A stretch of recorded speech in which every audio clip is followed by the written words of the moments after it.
In a previous section, we were dealing about the meristem culture, and in today's section also, we'll be continuing with the meristem culture. In this section, we'll see the importance of the meristem tissue culture.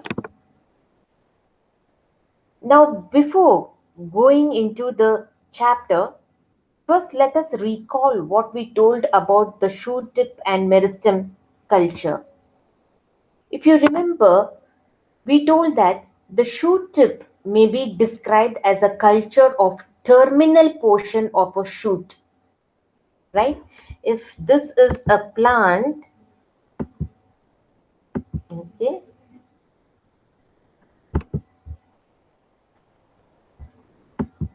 so if this is a plant, this region is what we call it as a shoot tip. And this terminal region of 0.1 mm to 1 mm is the portion which is comprises the shoot, and this portion, it also includes the meristem. Okay, so meristem, we told it that is, it is of 100 to 250 micrometer, right? So it is smaller than that of the shoot tip, right? So when you're cutting your shoot, your this apical region, automatically you are removing even the meristem, right? So it is something around 0.05 to 0.1 mm is your meristem. So a shoot tip culture may be described as a culture of the terminal portion of a shoot compressing the meristem together with the primordial and developing leaves and adjacent stem tissue. This is what is important.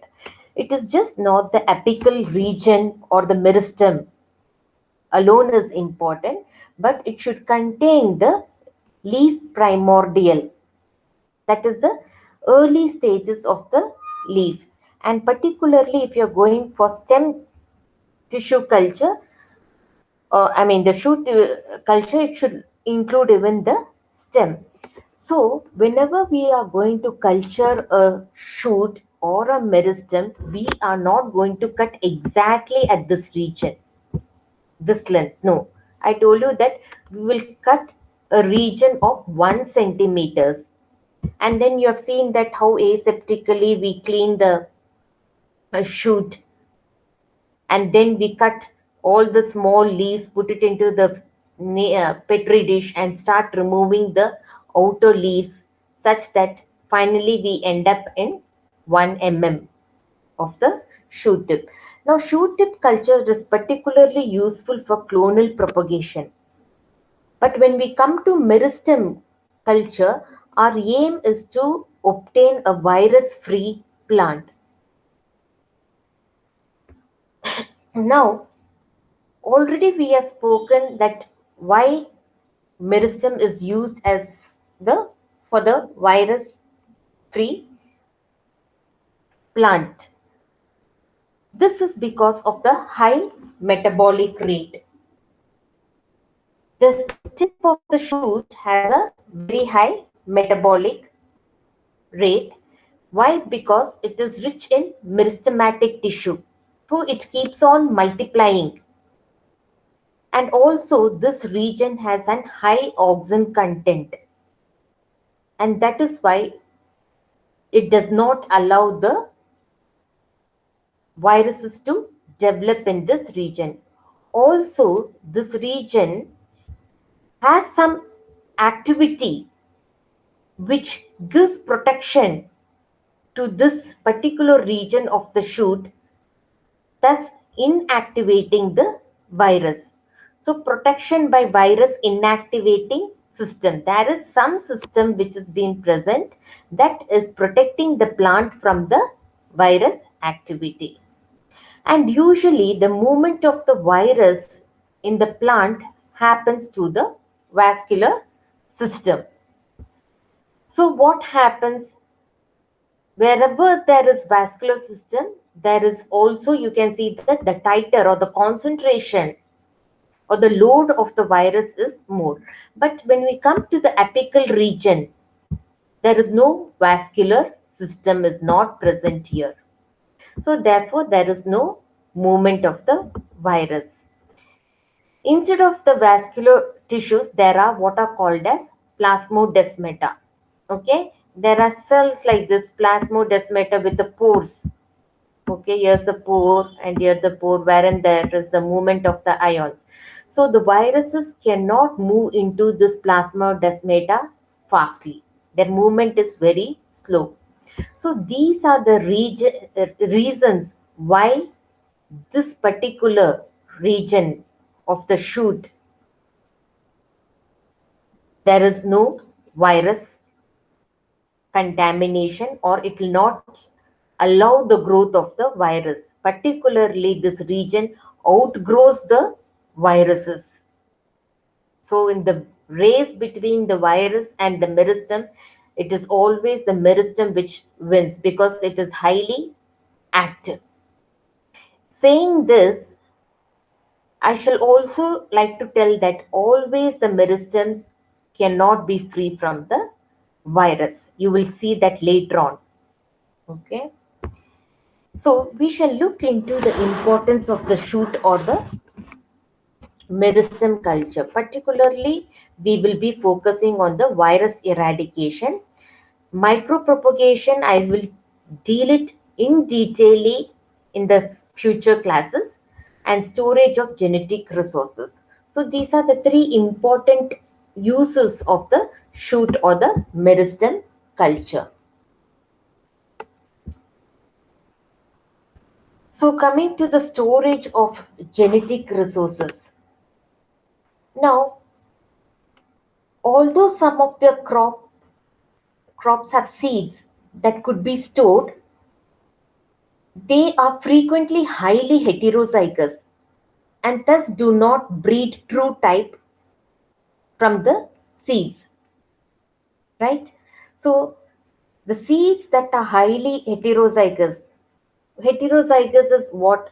They are not true breeders, they are not homozygous. Okay, so there are many plants or crop plants which have seeds that can be stored for longer period of time, but unfortunately they are highly heterozygous, and since they are heterozygous they do not breed the true variety of the plant. So this is a drawback for the seeds that are highly heterozygous. So we cannot store such type of seeds. And also some of the seeds are recalcitrant. Okay, this recalcitrant seeds are seeds that do not survive drying and freezing during ex situ conservation. By and large, the seeds cannot resist the effects of drying temperature less than 10 degrees centigrade. Thus, they cannot be stored for long periods like the orthodox seeds because they lose their viability. So, storage of genetic resources of the seeds which are highly heterozygous and which are recalcitrant cannot be stored. Now, what is the purpose of storing? See, it is just like a gene bank, okay? Like, or any other financial bank, like how you deposit your money. Like that, we have gene banks. Every country has a gene bank wherein they can deposit their plant material, which are highly useful, valuable resources, or something that is going to get extinct, or they are having highly medicinal value or economically important plants. Okay, so they try to store these plants in some form of the other. Either they store the plant or they store it in the form of the callus, or in any other form they can store it, particularly using the tissue culture methods, because we can't carry huge plants and put it into that chamber. So we can store this. But if your seeds are heterozygous, as I told you, it's not worth storing them because they are not going to produce a pure cell line. Similarly, whenever we are storing the seeds, okay, we cannot store the seed like that itself as in the natural form. Usually, what they do is they dry the seeds by freezing. Okay, that is, they bring the seed to a temperature which is less than 10 degrees centigrade. And most of the seeds, when they are frozen to, not even frozen, when the temperature is brought less to 10 degrees centigrade, what happens? They become recalcitrant. That is, they cannot withstand this drying and freezing condition. They become useless. So, can I store such type of seeds? So, they cannot be used for genetic resources. Under these conditions, I can use the shoot tip or meristem culture for storing. That is the meaning of the storage of genetic resources. We are using the shoot tip or the meristem for the storage of the genetic resources wherein this is not applicable.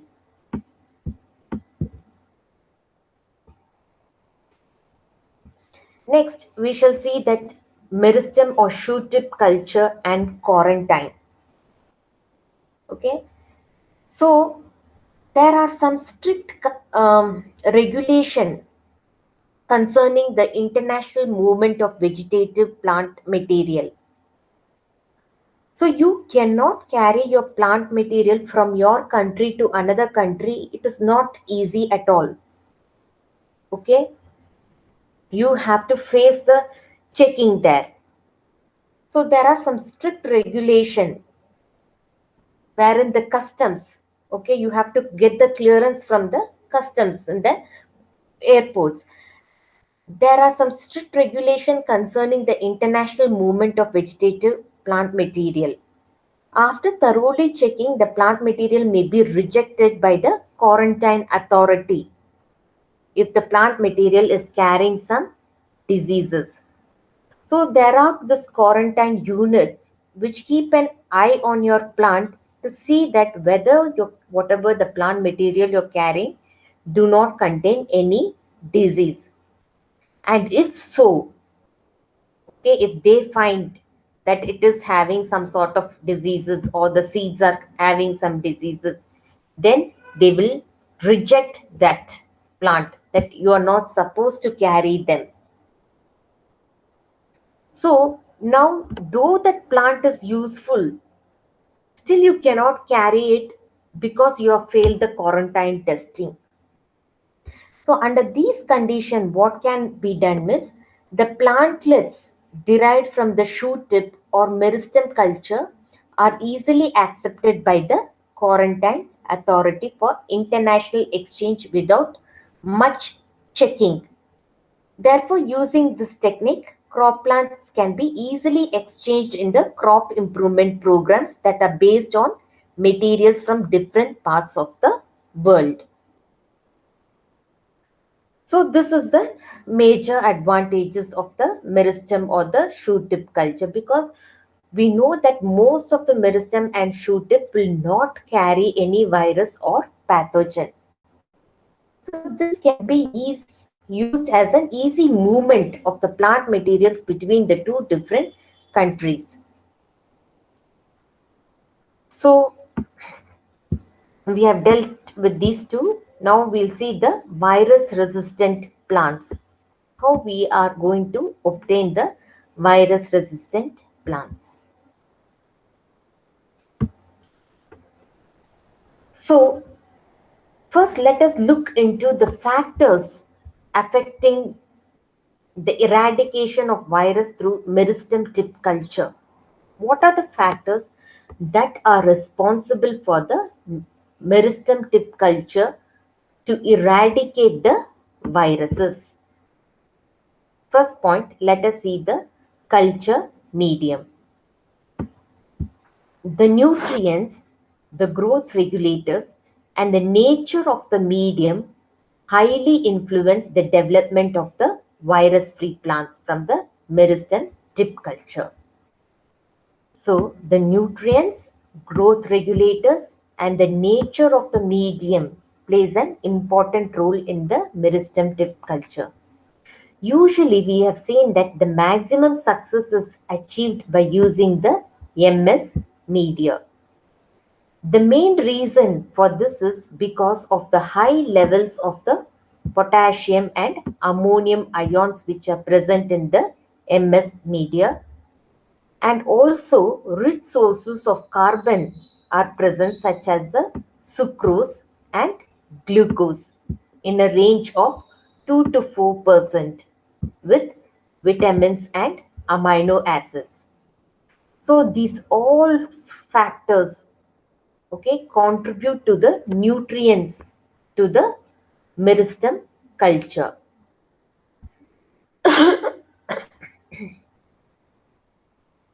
So large meristem tip explant measuring something around 500 micrometer or more in length may give rise to plant even in the basal media, but generally in the presence of auxin or cytokinin, or both play major role in the development of the excised apical meristem.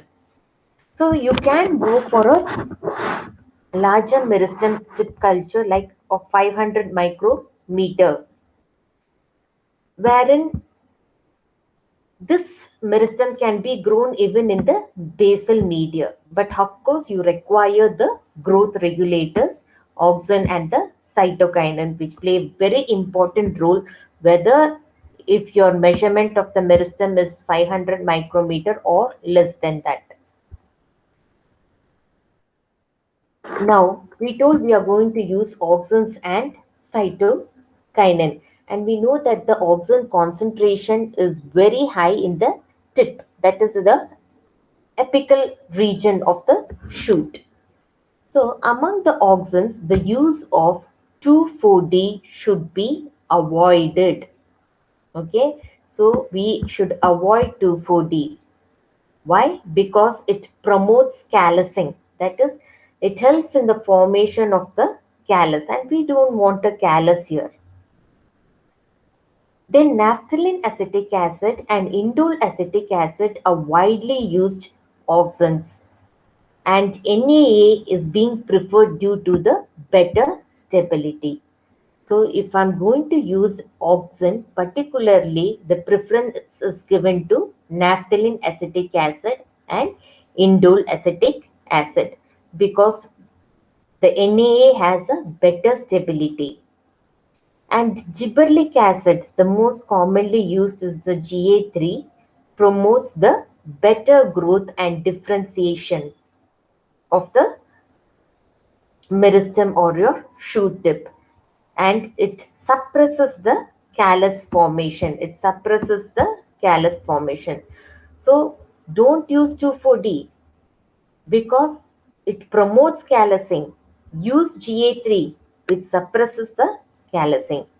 So you can use both liquid and semi-liquid media for growing your meristem tip culture. But preferably agar media is generally preferred when you compare to the both. But suppose say some of your meristems cannot withstand agar, only then use the liquid media. That too, what type of liquid media you should use? That is, it should have a bridge. Okay, like I showed you previously. So you should place your meristem on this bridge, and it should not be submerged in the liquid. Okay, you can prepare the bridge using the filter paper itself, but only thing is you have to see that they are standing. Okay, if this is the bridge you have built in the liquid media. Okay, suppose say if this is the media, and you place your meristem here. Don't allow it to submerge it, but preferably use the agar media. Now coming to the explant size, and remember what type of genotype you're using, what type of explant you're using. Are you using the healthy explant? This all becomes an important factors to get a very good output. The larger the explant, the greater are the chances of the plant regeneration. But for virus elimination, explant should be small enough to eradicate viruses and large enough to be able to develop into complete plant. That is, if you are going to use larger explant, that will help you for regeneration, but it cannot assure you that it is free of virus. So you use the plant explant of 0.1 to 1 mm in length, okay, because that can eradicate the virus and also they are large enough to develop into the complete plant. So besides the size of the explant, the presence of leaf primordia influences the ability of the meristem to form the plants. Okay, because these are the regions which are having, I told you, high auxins and cytokinin, which are the growth regulators for your plants. In some plant, it is essential to excise shoot meristem with 2 to 3 leaf primordia because they supply the auxin and the cytokine to the meristem, which is necessary for the growth and differentiation.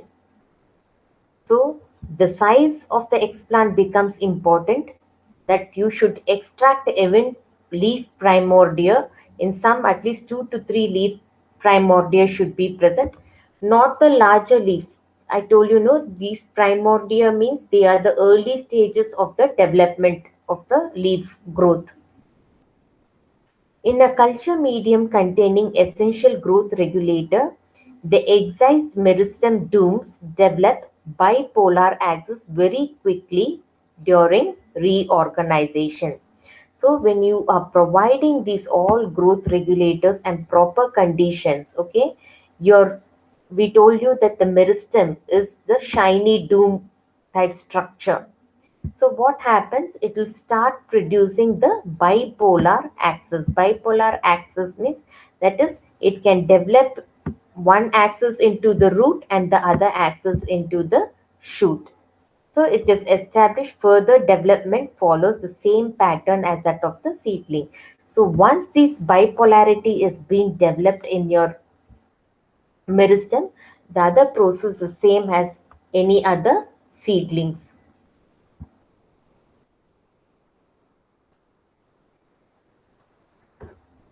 Now let us look at the storage condition of your meristem. Light incubation of meristem tip culture is found better than the dark incubation. The light intensity could range from 100 to 4000 lux, which could increase in succession as the differentiation of the meristem explant process. That is, the light incubation is favorable for the meristem growth. And as they are growing, okay, you can increase the light intensity in a succession. That is, at one stretch, don't give 4000 lux or 3000 lux. No. As they are growing successively, you can increase the incubation, the light intensity also simultaneously. The cultures are normally stored under the room temperature 25 plus or minus 2 degrees centigrade.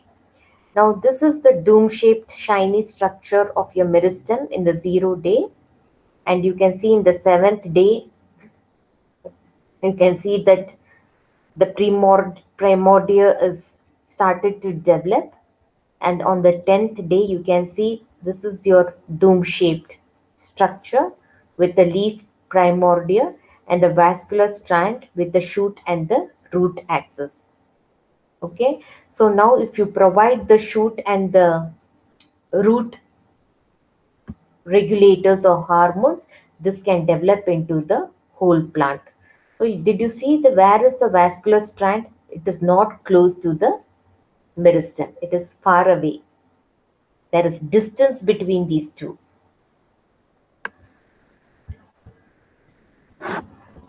So the physiological condition of the explant.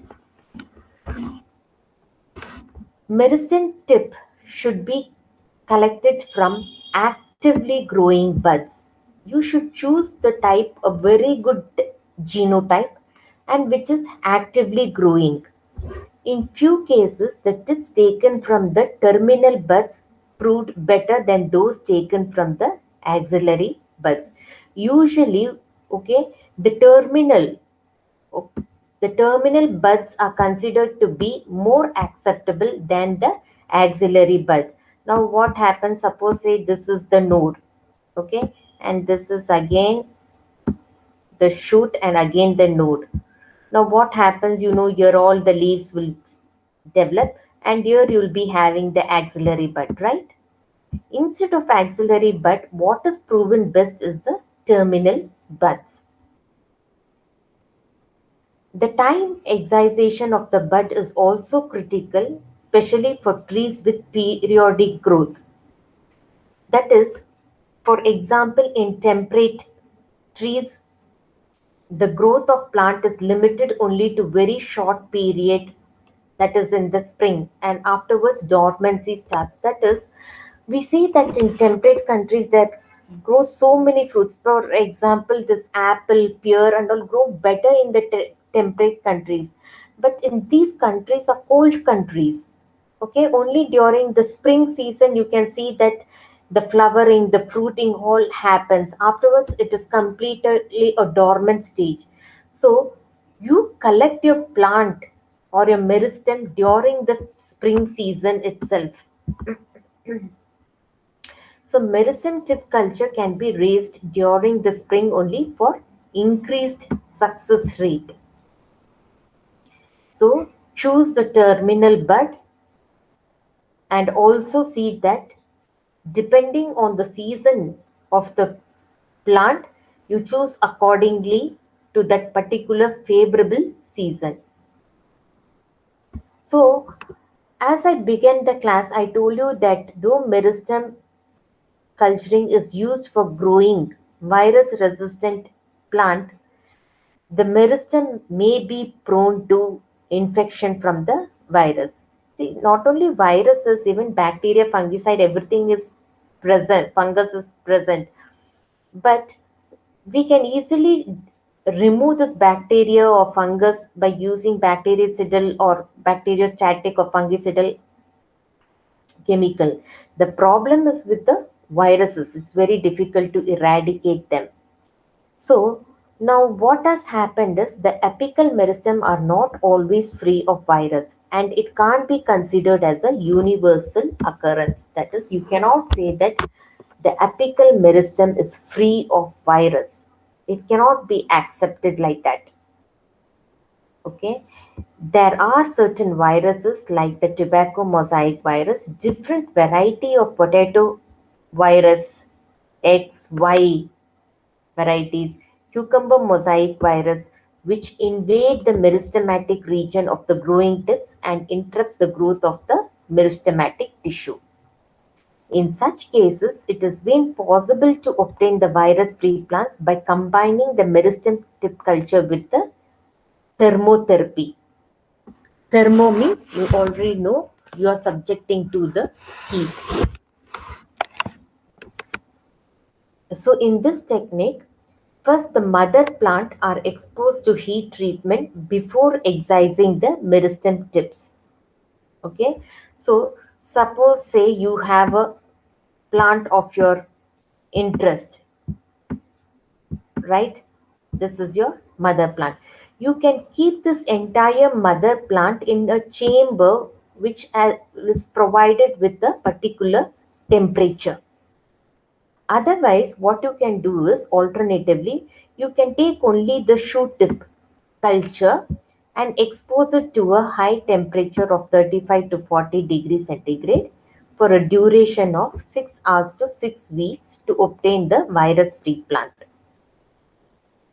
But when you compare keeping the whole plant and only this portion, which is better, it is the keeping the mother plants, because in the later cases, continuous exposure to very high temperature causes deterioration of the host tissue. When you're keeping only the shoot, it results in the deterioration of the host tissue because of the high temperature. Therefore, the first procedure for treating the mother plant has added advantages, where the larger explants can be taken from the treated stock and thus favors relatively higher chances for the tip survival. Okay, so you just take one mother plant and you put it into that chamber thermotherapy, where you induce the thermotherapy, and you take a few shoot tips.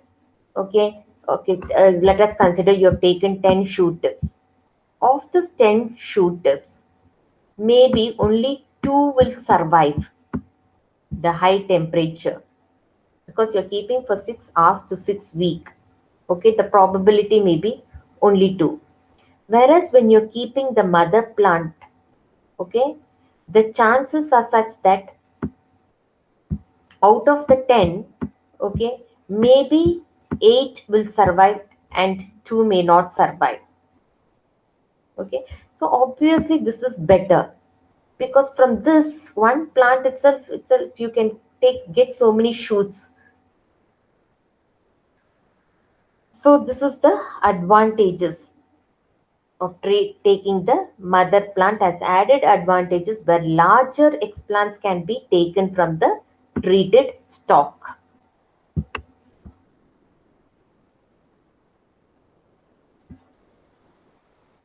Another method is the chemotherapy. So if the plant is sick, okay, the chemotherapy is a treatment for an ailment by chemicals. It will not eradicate the virus completely. However, a large number of antibiotics, growth regulators, amino acids, purines, pyrimidines can be tested for inactivation of the viruses, and they have been tested.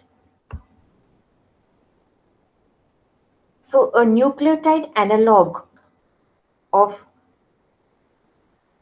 ribavirin has been found to be the most efficient viricide for the plant virus. That is, there are two chemical, ribavirin and viricide, which has shown to be or proven to be effective against these viruses. And also, these are all broad spectrum of antiviral agents which are active against both the plant and the animal. And it has been reported that it is active against this potato virus, or cucumber virus, or tobacco mosaic virus. The effectivity of the compound may vary with the virus and the host genotype, like what type of virus it is and what is the host genotype. Both should be considered, and then the particular chemotherapy is provided. For example, we have this 2,4-D, malachite green, thiouracil, which is all used for the chemotherapy. And before I go into this virus elimination through callus culture, we have even this cryotherapy. Cryotherapy means, cryo means that you are using very low temperature. So this cryotherapy is a novel application to eradicate pathogens such as the viruses, even bacteria. So here what they do, no, a brief exposure of a shoe tip to liquid nitrogen using cryopreservation protocols they use, and they subject your shoe tip to very low temperatures. In cryotherapy, the shoe tip, which is at least 2 mm long, are pre-cultured and directly or after you can use the shoe tip directly, or you can encapsulate your shoe tip by using calcium alginate. Okay, and then you can preserve them. Okay, into the liquid nitrogen at 196 degree centigrade. So doing so, what happens is for about 1 hour, the shoe tips can be retried after that, and then you can thaw it in hot water for 40 degrees centigrade for about 3 minutes. This is also shown to be very effective against the viruses. So as I have not mentioned about the cryotherapy, but still remember, cryotherapy is also another method. Cryotherapy means you are using very low temperature. Okay, so usually the shoe tips are about 2 mm. Here you can use your shoe tip which are 2 mm in long. Okay, you can either use them directly or you can encapsulate these shoe tips. Okay, you can use them directly or you can either encapsulate them. Encapsulation procedure is by sodium alginate method, which you'll be studying it later. You can encapsulate them by increasing the concentration of the sucrose. Why you increase the concentration of the sucrose here means because it should tolerate the desiccation, right? So that is why we use the sucrose. And then what happens, it is vitrified for dehydration. You keep it for dehydration, and then it is plunged into liquid nitrogen at minus 196 degree centigrade. Okay, you increase the sucrose concentration and you put it at 196 degree centigrade for 1 hour. After that, you take it out and go for thawing. That is, you know very well, you have learnt about this. Okay, thawing at 40 degree centigrade. At 40 degree centigrade. So this is another method for, this is for 3 minutes. You can use. So this cryotherapy is also now very well known method. Okay, so this is also used along. So once again I shall repeat this. You take 2 mm of your shoot. You can directly, you can cryopreservate them or you can encapsulate them. Encapsulation procedure I shall speak in later classes. Okay, wherein say this is your shoot of 2 mm, you are encapsulating in a chemical known as sodium alginate, and then you put the even the sugar concentration, the sucrose concentration should be high so that it can withstand the desiccation and vitrification also. What do you mean by this vitrification? Means it is a process of freezing so rapidly that the water molecules don't have time to form ice crystals. If ice crystals are formed, then it can damage the plant. Okay, so vitrification is a method of freezing so fast, that is so rapidly, that water molecules don't have time to form the ice crystals at all. Instead, instantly they'll solidify into a glass like structure. Okay, so it has to withstand that condition. That is why we increase the sucrose concentration, and then we put it at minus 196 degree centigrade just for 1 hour. After that, you remove and you thaw it at 40 degree centigrade for 3 minutes. This is about the chemotherapy. Sorry, It's not chemotherapy, it is a cryotherapy. So we have spoken about thermotherapy, chemotherapy, and cryotherapy, and also virus elimination through callus culture is also um, used. Okay, uh, but since we are particularly speaking about meristem culture, wherein we don't want the callus formation, I told you earlier itself, we are not promoting callus, but virus elimination through callus is also possible. Okay, why means this virus replication is unable to keep space with the cell proliferation. That is, the callus cells keeps, now we told that they are parenchymatous cells. Then you provide all the nutrient and growth regulators. So the meristems, the what is this? Stem cells are there, meristoids, which are there, which will able to replicate faster, so the virus will not be able to cope up with that replication of the callus. And sometimes what happens is some cells acquire resistance to virus infection through mutagenesis. Okay. So the cells undergo mutation, that is, they become resistant to a particular virus.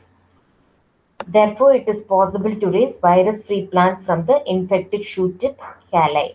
However, genetic instability of the cultured cells and lack of plant regeneration in callus culture of some plants poses limitation of using calli for the virus elimination, because there is lot of genetic instability in the callus, because callus is usually what we do is, we I told you, we are going on subculturing it, we are keeping it for many months or years together in the culture medium, in vitro condition, in the laboratory. So what happens, there are every chances that it can lead to the genetic instability of the callus, and the plant, there is lack of plant regeneration. Sometimes it will just be growing only in the form of callus only. Whatever you may add the growth regulators, it will not develop into the shoot or the root, but it just keeps multiplying and just form the callus. That is why it cannot be used under certain circumstances. Thank you.